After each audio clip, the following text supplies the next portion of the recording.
The Progressive Era was all about reform and change. But how did that work for African Americans and the discrimination they faced during the period? Well, stick around because that's what we're going to talk about today in Mr. E's classroom.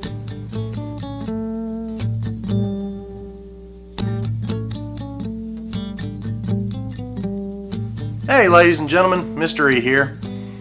Today we're going to take a look at African Americans' demand for reform during the Progressive Era. The question we're really going to focus in on is, how did African Americans fight against racial discrimination during the Progressive Era? So what kind of discrimination are we talking about? In the United States during the Progressive Era, there were two basic types of segregation or discrimination that was happening. In the North, you had a thing called de facto segregation. Basically, this meant that groups separated themselves more by custom than by law. It wasn't mandatory that one group went over here and another group went over here. It just kind of happened because that was how it had always happened. That was the custom of the day. But in the South, there's a thing called de jure segregation. This was separation by law. This is where our Jim Crow laws really come into play. Legally, one group was separated from another group. That kind of came about, or was really brought to the forefront by the ruling of Plessy versus Ferguson in 1898. The Supreme Court ruled that it was okay to legally separate groups as long as Group A and Group B had the same thing. So if Group A got bathrooms, Group B also had to have bathrooms. It's a prime example. Now we know that even though both groups got the same thing, they weren't exactly what we would call equal. Just to give you an idea of how specific some of these de jure segregation or legal segregation laws got, take a look at this sign here. In Birmingham, Alabama, in the 1930s, one of their de jure segregations or legal segregations went as far as to say that it was illegal for a black person and a white person to play some specific games like card games, dice games, even dominoes and checkers. Legally, it couldn't be done. Oh my gosh, heaven forbid we have a black person and a white person playing a game of checkers together. Oh my gosh, that's going to bring about the end of the world. Some of these de jure segregations or legal segregations, they got to be a little bit on the absurd side. So in order for us to really understand how African Americans and other minority groups really pushed for racial equality during the Progressive Era, we really need to look at some of the leaders of these movements. One of the first guys to take a look at is a guy named Booker T. Washington. Washington firmly believed that moving slowly towards racial equality was the real answer to the problem. If African Americans demanded immediate equality, it was really just going to cause problems. That's kind of what Washington thought. He said if African Americans could achieve economic independence first, that would help to prove to the whites that civil rights should also come along. Washington helped to found a school called the Tuskegee Institute. We would think of it kind of like a vocational training school today. It was specifically for African Americans to teach them a trade so that they could become economically independent and prove that they were a valuable member of society. This is what Washington really thought would help to bring some civil rights or racial equality here in the United States. He really pushed for it. One of Washington's more well-known speeches was a speech called the Atlanta Compromise. So in this Atlanta Compromise speech that Booker T. Washington gave, he said a couple things that really kind of ruffled a bunch of feathers within the African American community, but Washington really believed in what he was saying. He said in this speech that African Americans should submit to white authority. Basically, don't rock the boat. Don't make any demands. And here's where the compromise kind of came into play, hence the name, the title, the Atlanta Compromise. He said that if African Americans didn't agitate for civil rights, that's a fancy way of saying as long as they didn't make these powerful demands right away and say it has to happen right now or else, he said if we don't agitate for civil rights, and instead we just push for some kind of guarantee for free basic education and basic due process in the law, that in return the African American community could really prove to the whites just how valuable they were to society. And this limited education and vocation training would help to prove them an economic asset to the community that they lived in. Once they'd kind of set that ground floor, that foundation, and prove that they were an economic resource to the community, over time the community would start to accept them just like everybody else. Again, this was kind of the foundation that Booker T. Washington really firmly believed in. And again, he took a lot of flack from some people over this, but a lot of people within the African American community at the time said, you know what, this makes a lot of sense. If we do it slowly, if we don't make any demands, if we're polite, we'll get what we want eventually. We just have to kind of play the game. At the opposite end of the spectrum from Booker T. Washington was a guy named W.E.B. Du Bois. Du Bois firmly believed that African Americans deserved the rights given by the Constitution. African Americans were citizens of the United States, that's what the Constitution said, so why aren't they getting those rights that the Constitution says every citizen should have? Du Bois said that African Americans should demand that full and immediate equality because that's what the law said.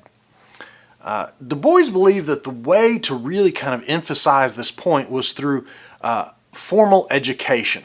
He said if we get fancy degrees just like the white folk have, then we'll be able to counter any argument they may make. Du Bois also believed in this thing called the talented tenth. He said that it would be this top 10% of the African American community that would be able to make a difference for everybody else. He said these highly educated people could lead the community to end racism. Du Bois would go on to found this movement called the Niagara Movement. The Niagara Movement was kind of the thing that built up this group, this talented tenth, this top tier of the African American community that was going to fight for this equality. So let's talk about this idea of the talented tenth real quick. Du Bois says that it's this top 10%, this upper tier of highly educated African Americans that was going to get guaranteed rights for everybody else in the community. It's kind of interesting that he sets this up because isn't he kind of setting up the same kind of hierarchy system that the rest of the country had as far as when we look at the economic advantage, the rich white folk, the industrialists, and then the laborers? It's really setting up the same kind of situation, only in the African American community. This idea of the talented tenth, only the top 10% are really the ones that are going to be able to make anything happen. It really kind of pushes some of the lesser economically advantaged African Americans kind of to the wayside. So I mentioned the Niagara Movement just a second ago. The Niagara Movement did several things. Again, it helped W.E.B. Du Bois kind of set up his talented tenth, that top tier, try to figure out who they were. But another thing that it really helped to kind of push forward was this group called the National Association for the Advancement of Colored People. We know it today as the NAACP. This was a group that was formed in 1909 to really protect black rights. They fought to abolish segregation and discrimination all over the place, and they really pushed for equal access to housing and jobs and education. It was this group that Du Bois was part of that really helped to push and fight for equality, especially later on in history when we get to the 1950s and 1960s. Interesting fact about the NAACP, several of the founding members along with W.E.B. Du Bois were actually white people. Another really important figure in the African American community during the Progressive Era was a lady named Ida B. Wells. Ida B. Wells was actually from Memphis, Tennessee, so she's kind of a Tennessee native. She owned a small newspaper in Memphis. And unlike W.E.B. Du Bois and Booker T. Washington, that had these grand ideas of fixing the entirety of segregation and inequality, Ida B. Wells, she did something a little bit different. She really worked to expose one very particular aspect that happened within this idea of segregation and not having rights, and that was lynchings. She worked to expose basically what is murder by mob. In the South, lynching was a way that a lot of communities got around any kind of having to deal with legal, the laws and courts and all that stuff. And a lot of communities, when they saw an African American person doing something they didn't necessarily agree with, and that list of what they didn't agree with could be just about anything, really, you would see what were called lynch mobs. Groups of people that would kind of band together, hunt down somebody that they thought did something wrong, and they'd find a tree and string them up.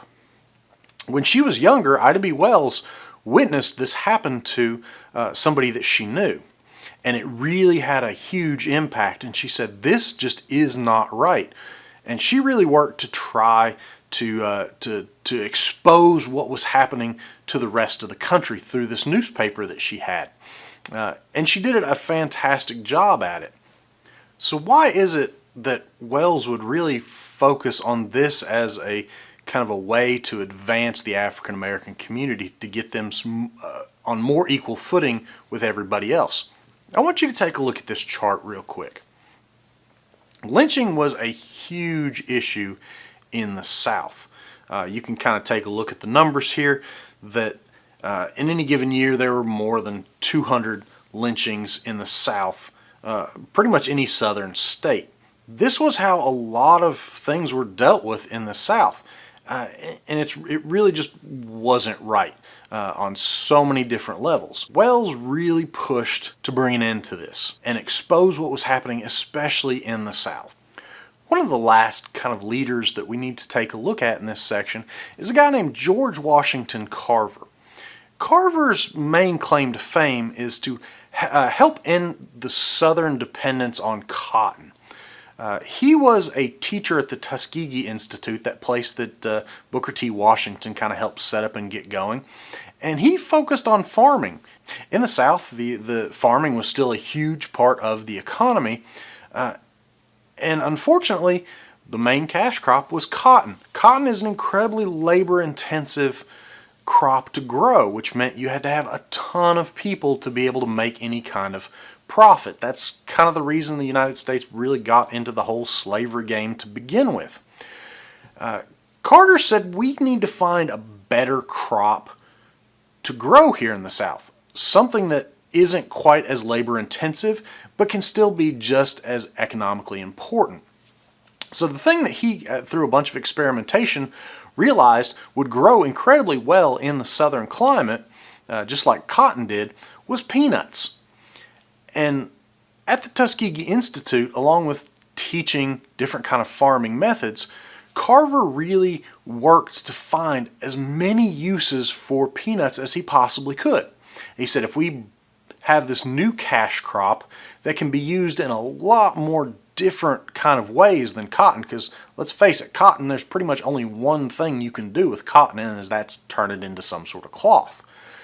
So Carver experimented with peanuts, and he found that there's tons of different uses for peanuts besides just, eating them raw or turning them into peanut butter. You could use them in things like ink. They could become a main ingredient in stuff like shaving cream, products that everybody would need to use. By doing this, by kind of doing this scientific research, what Carver really helped to push forward is this idea that we can still make money off of agriculture in the South, but we can do so in a less labor-intensive way. That means you don't need nearly as many people to grow a crop, so that you don't have to have all this horrific labor. Here are 3 takeaways for you from this video. Number 1, some African Americans really believe that economic independence was the key to equality. Number two, some African Americans really believed that immediate inclusion was really the only way to get equality. And number three, education really was the key to achieving the equality that African Americans demanded. So there you go, African Americans' demand for reform. Hopefully you got some great notes, and be ready for that quiz when it happens in class.